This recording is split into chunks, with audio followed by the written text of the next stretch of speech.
பாப்பாவோட தொப்புள் கொடி விழுந்ததுக்கு அப்புறம் தொப்புள்ல இருக்க ஈரம் காயறதுக்கு எங்க வீட்ல யூஸ்வலா இப்படிதான் பண்ணுவோம். சுருட்டை நீங்க சிகரெட் பற்ற வைக்கிற மாதிரி பற்ற வச்சுட்டு அதுல வர டஸ்ட்டை இந்த மாதிரி தனியா எடுத்து வச்சுக்கோங்க. இப்போ இதை நம்ம பாப்பாவோட இந்த தொப்புள்ள கொஞ்சமா எடுத்து வைக்கணும்.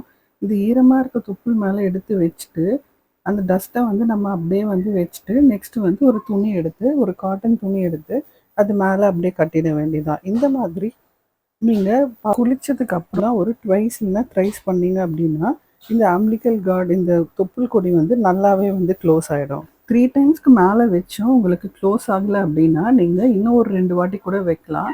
ஸோ அது நல்லாவே காஞ்சிடும். ஃபர்ஸ்ட் ஃபியூ டைம்ஸ் வைக்கும் போது நீங்கள் ஜஸ்ட் அப்படியே ஈரத்து மேலே அப்படியே வச்சிடலாம்.